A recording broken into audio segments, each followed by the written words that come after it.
जय श्री राम दोस्तों, आप सभी को दशहरा की ढेर सारी हार्दिक शुभकामनाएं। एक सच्ची लाइन है कि सबको पता है अपने अपने कर्मों का खेल, वरना माँ गंगा के किनारे यूं ही बेवजह भीड़ नहीं होती। एक बड़ी छोटी सी कथा है रावण की। रावण के साथ जो कुछ हुआ उसको समझने के लिए उसके पीछे की कहानी समझनी पड़ेगी। रावण की बहन जिसका नाम था सूर्पनखा, सूपे जैसे आकार की उसके नाखून थे, इसलिए उसका नाम सूर्पनखा था। और सूर्पनखा विद्युत जीवा नाम के एक योद्धा से प्रेम करती थी, विवाह कर बैठी थी। विद्युत जीवा कालजी नाम का एक राजा था, उसकी सेना का सेनापति था। और रावण जो था वह पूरी सृष्टि पर अपना आधिपत्य जमाना चाहता था, प्रभुत्व जमाना चाहता था। उसके लिए वह अलग अलग राज्यों के राजाओं को अपने अधीन कर रहा था। लेकिन कालजी ने मना कर दिया कि मैं तुम्हारे अधीन नहीं आऊँगा।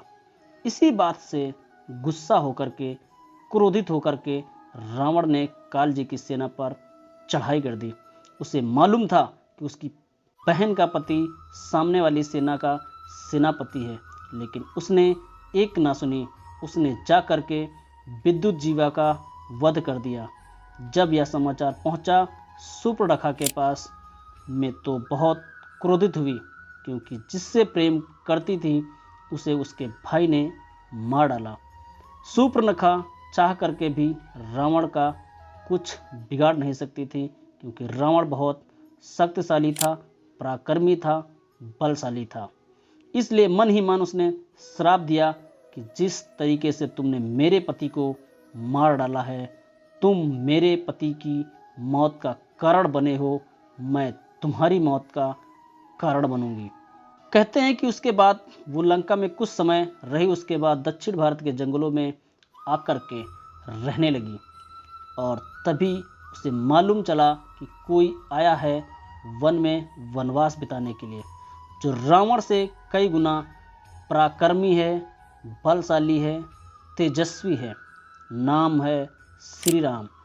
अपने भाई के साथ, अपनी पत्नी के साथ वनवास बिताने आया है। तब सूर्पनखा ने सारा खेल रचा और वह एक सुंदर स्त्री में परिवर्तित हो गई, राम जी को लुभाने के लिए गई। लेकिन राम जी पत्नी व्रता थे, उन्होंने मना कर दिया। लक्ष्मण जी के पास गई, उन्होंने मना कर दिया। और जब उसे समझ में नहीं आया कि क्या करूं, तो माँ सीता पर वार करने लगी। तब लक्ष्मण जी ने उसकी नाक काट दी। उसके बाद वह दौड़ करके अपने भैया के पास गई, रावण के पास गई और कहने लगी, तुम यहाँ बैठे हो, किसी ने तुम्हारी बहन की नाक किसी ने काट दी। तुमसे पराक्रमी, बलशाली, तेजस्वी वहाँ जंगल में बैठा है और उसकी पत्नी इतनी सुंदर है कि उसे तो तुम्हारी स्त्री होना चाहिए, तुम्हारी रानी बनना चाहिए। तुम क्या करोगे पूरी सृष्टि पर राज्य करके, अगर तुम्हारे महल में वह स्त्री नहीं है। तब रावण की बुद्धि भ्रष्ट हुई और वह पहुंचा माँ सीता का अपहरण करने के लिए। माँ सीता को लंका लेकर आया और तब प्रभु श्री राम ने लंका पर चढ़ाई की और रावण का वध कर दिया। अगर रावण ने सूर्पनखा के पति को नहीं मारा होता तो सूर्पनखा रावण की मौत का कारण नहीं बनती। बहुत छोटी सी कथा है जिसका सार यह समझाता है कि जो कुछ आप कर रहे हो ठीक वही लौट करके आता है, चला जाएगा। इसलिए अपने कर्मों का खेल समझना शुरू कीजिए, परिणाम का खेल भी आपको समझ में आने लगेगा।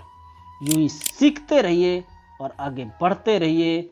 जय हिंद, जय भारत, जय श्री राम दोस्तों। लेके बालाजी का नाम दुनिया में सरेआम झंडा लहरेगा श्री